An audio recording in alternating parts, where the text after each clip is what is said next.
بسم الله الرحمن الرحیم.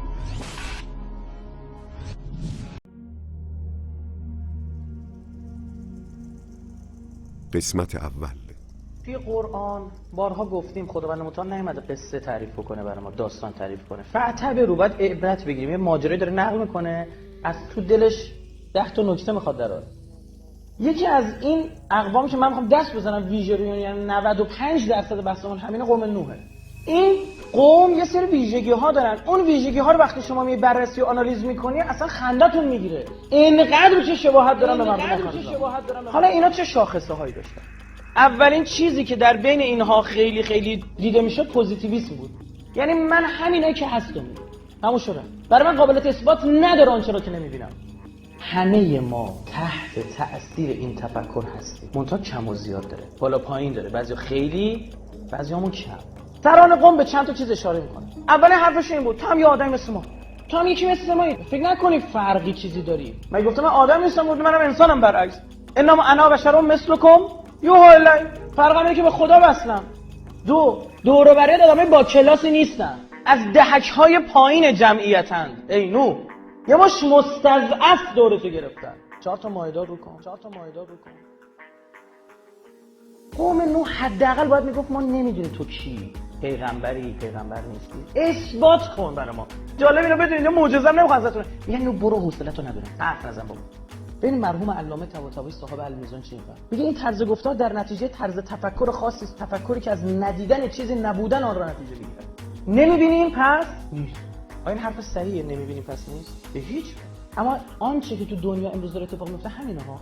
روح نمیبینیم پس نیست. خدا نمیبینیم، جهان آخرت نمیبینیم، جن نمیبینیم، هر آنچه را که نمیبیند قبول ندارد. پاسخ نوح هم دقیقاً تو همین راستاست. قال یا قوم، گفت ای قوم، ارأیتم، از چه فعل استفاده کرد؟ رأی. این کن علی بینه، اگه من یه بینه من ربی، خب رحمتی من داده باشه، من عنده فامیت علیکم، چی؟ امیه از چی میاد؟ اعما یعنی چی؟ کور. میگه شاید یه چیزی بهم داده تو کوری نمیبینی. آیا اینا کور بودن؟ چه کوری مد نظر؟ کور عقلی. آخر الزمان هم همینه عزیزان. کیا تو آخر الزمان پیروز این جریانن؟ یؤمنون بالغیب. برای صحبت عاشق ندیده ها شدنه. آخر الزمان اینه که اون افراد ارزش پیدا میکنن. من ماجرای نوح دارم میخوام بگم برسم به حسین علیه السلام و اون کشتی نجات ما رو برسونه به کی؟ از طوفان‌های آخر الزمانی بیرون برسیم به اون زمین پاک بدون کفر. گفت خدای بعد من دیگه رو زمین یک کافر باقی نکنه. قرار این ماجرا حضرت نوح اصلا 950 سال طول کشیدن این جریان داره تو رو آماده میکنه برای سالهای طولانی. تمام حرف اینا اینه: من نمیبینم، کو خودتو نشون بده ببینم. نوح آیه 7 میگه من هرچه دعوتشان کردم تا تو ایشان را بیامرزی، میگه انگشت ها را به گوش نهاده، جامشون رو سرشون میکشیدن و بر عناد خود اصرار و به وجهی ناگفتنی استکبار ورزید. گفت چه استکباری اینا ورزید. یعنی این همین استدلال بعدا در صدر اسلام میشه جاری میشه. میگه که وقال الذین کفروا، کافران گفتند به هنگام تلاوت قرآن چیکار بکنید؟ همه کنید، سر صدا کنید، صدای پیامبر نشه، پیامبر خودمون. به من بگید امام حسین وقتی می‌خواست حرف بزنه صفات داشتن چیکار می‌کرد؟ امام حسین گفت بیا براتون دلیل بیارم. چی میگفتن؟ هیچی نه. کل می‌زدن، هلهله می‌کردن، سوت و کف می‌زدن، گفتن نمی‌خوایم بشن. گفتم حرف بزن. اصلا ما به این نتیجه رسیدیم تو باطلی، حرف نزن، اومدیم بکشیم. من به اسبمو زین کردم و تنقبت، نقاب زدم و الجمت، لجام زدم و اسرجت، زین گذاشتم، پا تو رکاب کردم. از اول گفتم میام برای حسین. همون اتفاقات الانم میفته و حتی بدتر. چرا؟ ما ولی معصوم نیستیم، ما قدرت مدیریت تازه ولی معصومو نداریم. همین الانم دجال نمیذاره کسی صدا رو بشنوه، به خدا قسم. شما همتون دارید حرف میزنید تو محاوراتون، همه چی میگید، منم میخوام حرف بزنم. نه، پرسیفر هست، المنار هست، العالم هست، شماها حق ندارید حرف بزنید. نمیذاره دجال سرگرم چیه؟ صبح تا شب شروع میکنه، تلویزیون روشن میکنه، از اول دامبول دیمبول همین داره میخونه تا شب. کی چیو خون، کی با کی ازدواج کرد، کی چیو پوشید. چنان خرمال کرده شیطان با دجال، با این خرش مرکمش رسانه که میگه از هر موشی آهنگی بلند میشه. صبح تا شب داره موهای این الاغه رو ول میکنه، اون یکی مو میچسبه، اون یکی مو این یکی میچسبه. 3000 تا شب که میره بالا میاد پایین، میره بالا میاد پایین. صبح تا شب سرش تو شکمشه، پول در بیاره، 1000 تا کلا سر اینم بذاره. چنان خرمال شده. امام حسن مجتبی قربونش برم هیچ که برای این وحوش سفره غذا پهن می‌کرد در خونه می اومدن همینجا غذا داشتن می‌خوردن صحبت میگفت یه رو بذار اینا غذا بخورن من حرف. امام زمانشون میومد براشون غذا میگه بیاید گوش کنید. مورد بعدی که از تو دل این تفکر میاد سکولاریسم و ماکیاولیسم. سکولاریسم کنار نهادن دین، ماکیاولیسم این که اخلاق رو در اداره حکومت دخیل نکنیم. یعنی تو اجازه داری دروغ بگی تو سیاست، اگر دروغ نگی سیاستمدار خوب و لایقی نیست، دیوانه ای. این درست مثل این که کل انبیا رو مورد تکذیب کنه، چون انبیا دارن حرف از کجا میزنن؟ از جهان آخرت، دارن از مبدأ حرف میزنن. سکولاریسم یعنی همین است. اونها دقت کنید حتی چه بسا یه جاهایی بذار بگیم حتی منکر این که توی نوح ممکنه پیغمبرم باشه هم نبودن، رسالت رو قبول نداشتن. میگفت به چه درد میخوره این پیغمبری تهش میخواد چی بشه؟ به من بگه تو حکومت نکنی یکی حکومت کن، به من بگه اینقدر پولت بده با اون یکی. من اینو قبول ندارم. سکولاریسم اصلا نمیگه دین نداشته باشه، میگه بشین تو خونه انقدر نماز بخون تا جونت درآد. حرفش یه چیز دیگه، میگه حضور خدا در صحنه‌های سیاسی و اجتماعی خطرناکه اگر محاسبات مادی ما رو بندازه. جالبه اگر محاسبات مادی ما رو تقویت کنه چیه؟ خوب باشه نباشه؟ باشه. معاویه آدم به معنی واقعی کلمه سکولار بود. این تفکر بعد از آقا رسول الله بر جامعه حاکم شد، امام زمان اومد نتونست جمعش کنه. امیرالمومنین علی رو پس دادن رفتن سراغ یکی که مثل معاویه. عربستانی‌ها نماز میخونن نمیخونن؟ لابد نمیخونن که آمریکا باشون خوبه. قطری‌ها لابد نماز نمیخونن که آمریکا باشون خوبه. سعودی‌ها لابد مراسم حج برگزار نمی‌کنن که آمریکا باشون خوبه. اسرائیل باشون خوبه لابد نماز نمیخونن ها؟ نه اصلا میگه تو تمام دعوا سر اینه، میگه تو دینو دوباره برگردونی تو سیاست، دوباره برگردونی تو اینکه دین باید نظریه بده نسبت به همه چیز، همه دعوا سر. چرا نمیفهمین؟ آخه شما خلی در فلسطین دفاع میکنید، غرب اصلا نمیفهمه اینا چه اینجوری میکنن، عجب خالی میزنید شما یه چیزی این پشموشه داره گیرتون میاد. اگر ابا عبدالله خونش ریخته نمیشد همین حرفو میزد. همین چی؟ این بازی سیاسی یه زد و بند، یعنی فقط تو این طوفان آخرالزمان فقط با کشتی حسین میتونی بلنش. کشتی نوح الان حسین ابن علی، تفکر هیهات من الذله اوه. امیرالمومنین وقتی عبدالرحمن بن عوف بهش گفت فقط قبول کن که سیره شیخین رو قبول میکنی با تو بیعت میکنم تو بشی خلیفه سوم، گفت نه. چرا؟ چون ماکیاولیسم حاکم نیست تو این سیاست، اخلاق بر سیاست باید حاکم باشه. اونچه که امروز جمهوری اسلامی رو تهدید میکنه میدونی چیه؟ همینطور که برخی از مسئولین ما چی بشن؟ ماکیاولیسم نمیخوان، یعنی راحت دروغ بگن، راحت سر مردم شیره بمالن، راحت ادا در بیارن.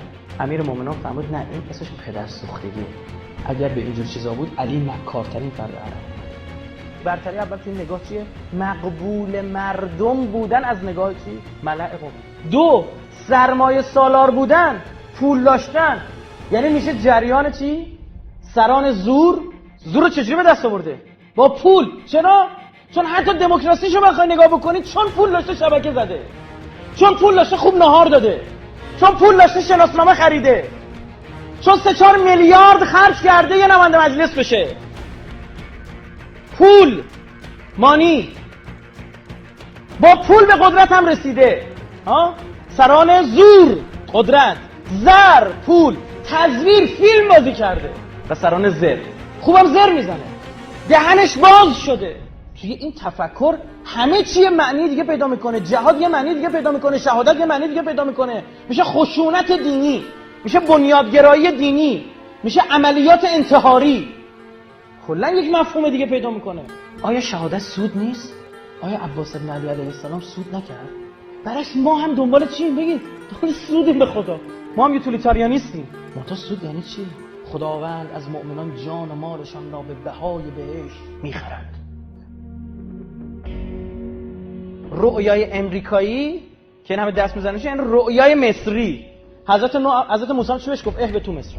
گفت گم شید برگردید، شما لیاقت ظهور و رسیدن به زمین موعود رو ندارید. این که ممکنه به من تو بگن گم شید برگردید به همون ایران قبلتون، ایرانی که برای معیار دیگه هم بود، نمازتون هم بخونید، ایران زمان شاه. برگردید اهبطوا، گم شید یعنی برید. حضرت موسی گفت برگردید، شما لیاقت زمین موعود نداری، به من تو میگه تو هم لایق زمان موعود نیستی، برگرد برو بابا. لافش زد. جالب اینجاست که خود مدعیان این تفکر زیر نقاب آزادی اندیشه تو دنیا بدترین جنایت‌ها رو کردن. به خدا قسم. آزادی اندیشه رو تو عربستان سعودی می‌بینید دیگه. مثلا آخر آزادی اندیشه است. گردن میزنه تو قرن 21 عزیزم. همین الان داره تو عربستان راحت گردن میزنه. آقا شنیدی آمریکا بهش گیر بده؟ اونجا ایراد نداره، اینجا ایراد داره. تو این تفکر دفاع از وهابیت، این وحوش سوریه دارن چیکار میکنن؟ چرا؟ پول توشه، چون فروش سلاح توشه، چون قاچاق اعضا توشه. دفاع از دموکراسی تو فلسطین، تو بوسنی هرزگوین ببینید. شنیدی 150 میلیون بست مدرنیته تو دنیا کشته داشت. 70 میلیون جنگ‌های جهانی کشته داد دست بشه. کجا پیغمبر ما کل 23 سالش گفتیم 1100 تا 1300 تا کشته. آی پیامبر خشونت است، شمشیر برداشته است. همین دنیا اینه. دفاع از حقوق بشر تو اون هواپیمایی که خورد بچه تلویزیون نشون نمیده. کاسه سر بچه مغزش داره تو در این مثلا حالم بد شد. وقتی اون هواپیمای ایرباس رو زد. آزادی بشر اونجا ببینید تو سلاح‌های شیمیایی ببینید که 30 ساله داره خسخس میکنه. سینه‌اش داره خسخس میکنه. الان تو سوریه سلاح‌های شیمیایی خیلی مهمه. چی زده؟ از کجا بود؟ تو ترورای دانشمندای هسته‌ایمون ببینید.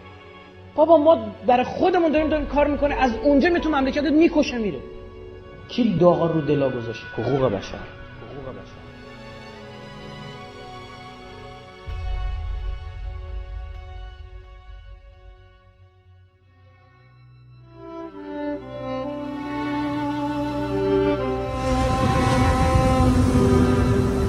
چه غم دیوار امت را که دارد چون تو پشتیبان، چه باک از موج بحران را که باشد نوح کشتیبان.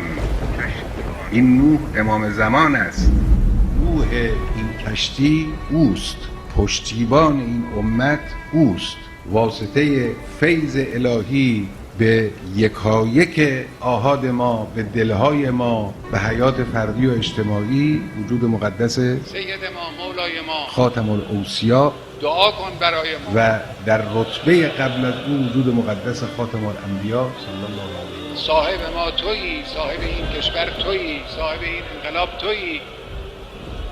پشتیبان ما شما هستید، پشتیبان ما شما هستید.